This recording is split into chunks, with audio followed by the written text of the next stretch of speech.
వసు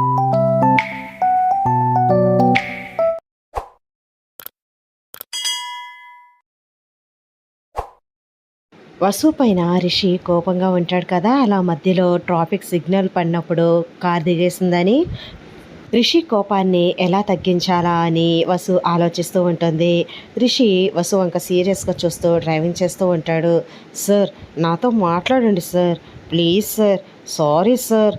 అంటే ఆ పాపను చూసేసరికి చాలా బాధ కలిగింది.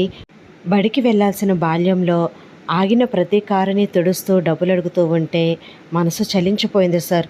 అందుకే ఉండబట్టలేక వాళ్ళ అమ్మతో మాట్లాడాలి, పాపని చదివించమని చెప్పాలి అనిపించింది. అందుకే దిగాను సార్, సారీ సార్ అని బ్రతిమాలుతూ ఉంటుంది వసు రిషిని. రిషి లోపల మాత్రం నవ్వుకుంటూ పైకి మాత్రం కోపాన్ని నటిస్తూ నీ సారీ ఏమీ నాకు అవసరం లేదు అని అంటాడు. సారీ యాక్సెప్ట్ చేయకపోతే థ్యాంక్స్ అన్నా యాక్సెప్ట్ చేయండి అని అంటుంది వసు. రిషి పక్కకు చూస్తూ వసు వంక సీరియస్గా ఒక్కలిక్కిస్తాడు. ఏంటి సార్ అంత సీరియస్గా చూస్తున్నారు, థ్యాంక్స్ కూడా యాక్సెప్ట్ చేయరా అని అంటుంది వసు. థ్యాంక్స్ ఎందుకో అని అంటాడు సీరియస్గానే. నేను కారు దిగి ఆ పాప వాళ్ళ అమ్మ దగ్గరికి వెళ్ళి మాట్లాడుతూ ఉంటే నా కోసం మళ్ళీ మీరు తిరిగి వెనక్కి వచ్చారు కదా, అందుకు థ్యాంక్స్ సార్ అని అంటుంది. నీ అంత ఈజీగా నేను వెళ్ళిపోలేనులే, అందుకే వచ్చాను అని అంటాడు రిషి. సార్, నేను అంత ధైర్యంగా కారు దిగి వెళ్ళాను అంటే మీరు నా కోసం వస్తారు అని నమ్మకం సార్ అని అంటుంది రిషిని చూస్తూ ప్రేమగా వసు. వీటికేం తక్కువ లేదులే అని అంటాడు రిషి. సార్, నిజం సార్ అని అంటుంది వసు గారాబంగా. నువ్వెన్ని చేసినా సరే నీ మీద కోపం తగ్గదు, తగ్గించుకోను అని అంటాడు రిషి. అంటే కావాలనే తగ్గించుకోను అని చెప్తున్నారా అని అంటుంది వసు. అవును అని అంటాడు రిషి. అంత కోపం చూపిస్తే ఎలా సార్ అని రిషి చేతిని ప్రేమగా పట్టుకుంటుంది వసు. రిషి కావాలనే చేతిని విదిలించుకుంటాడు కోపాన్ని నటిస్తూ.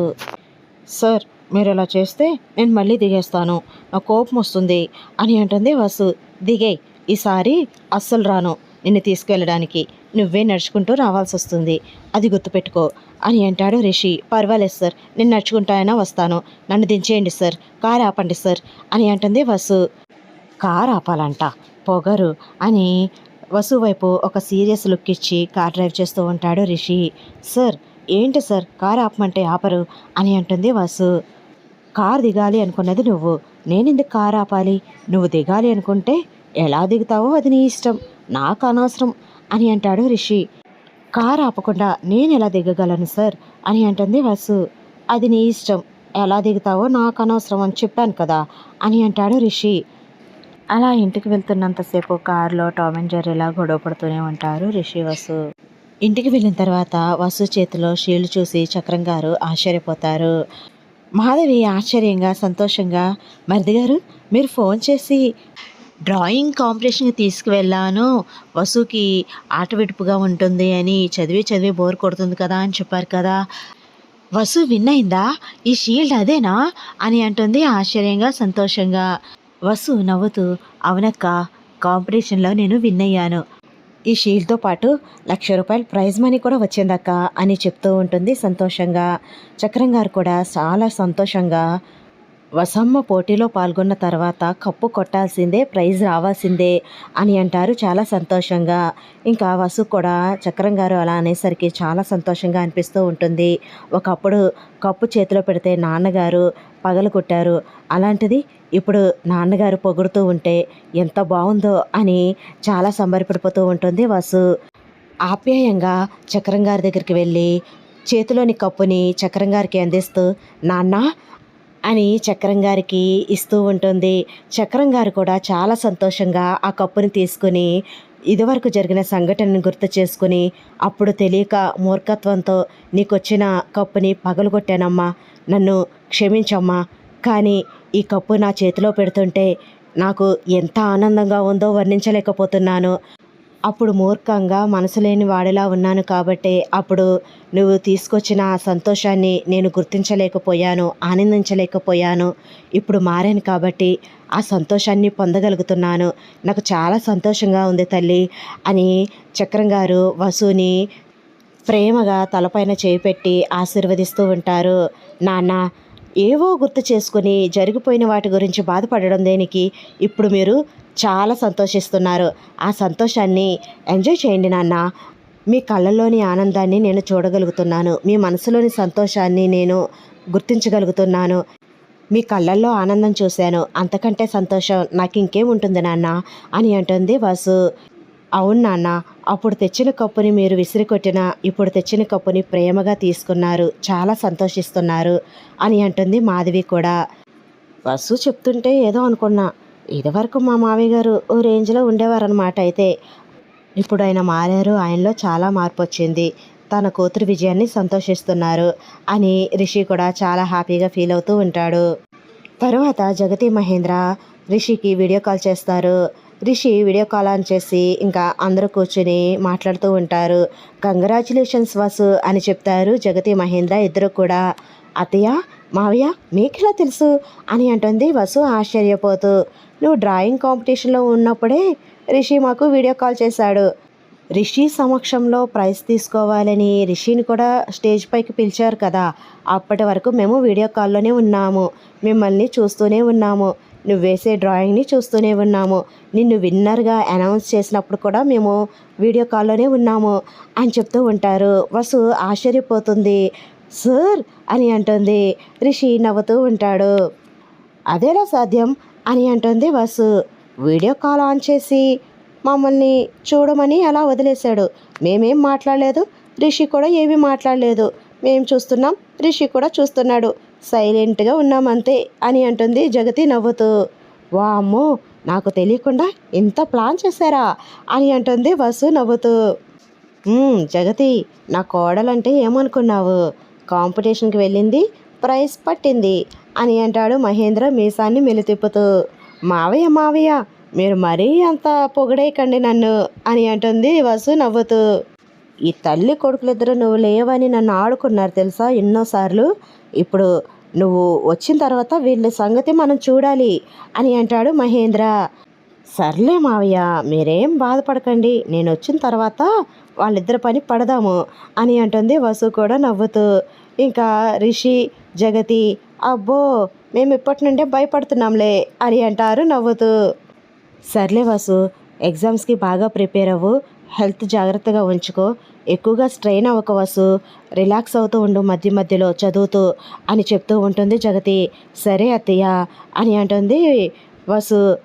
చూసావా జగతి, అలా సరదాగా వెళ్ళి ఆడుతూ పాడుతూ డ్రాయింగ్ వేసేసి విన్నర్ అయిపోయి వచ్చేసింది మన కోడలు అని అంటాడు మహేంద్ర.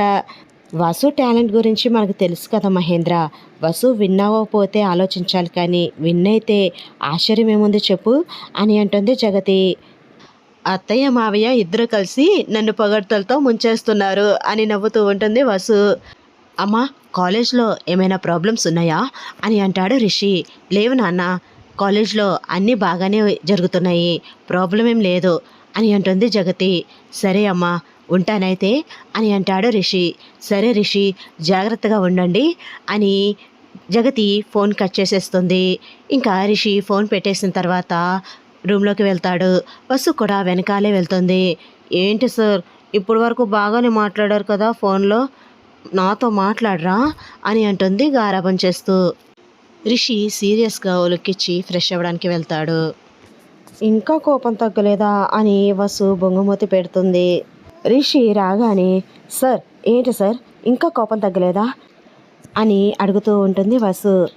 నేను కోపంగా ఉన్నానని ఎవరు చెప్పారు అని అంటాడు రిషి కోపంగానే.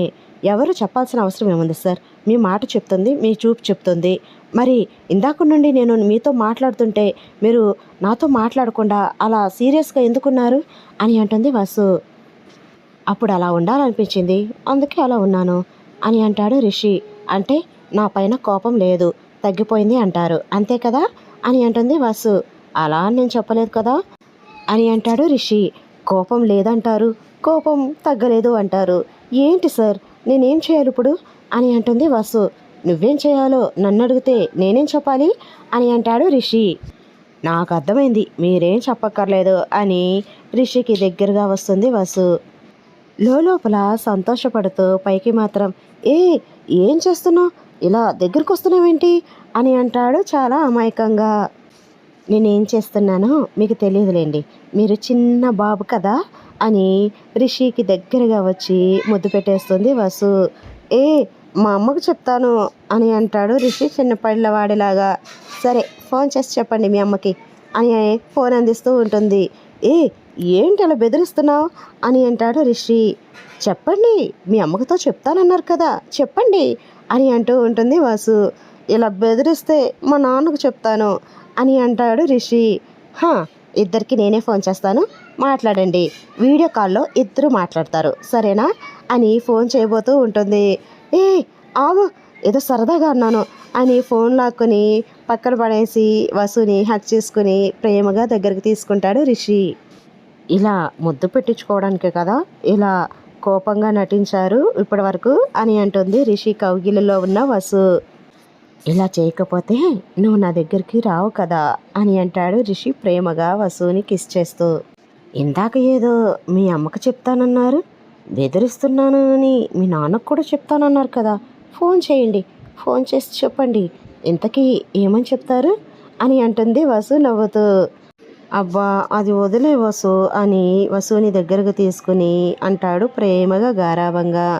ఎలా వదులుతాం సార్ అని అంటుంది వసు కూడా రిషిని ఆట పట్టించడానికి. అలా వాళ్ళిద్దరూ ప్రేమగా కబుర్లు చెప్పుకుంటూ ఏకాంతంగా గడుపుతూ ఉంటారు.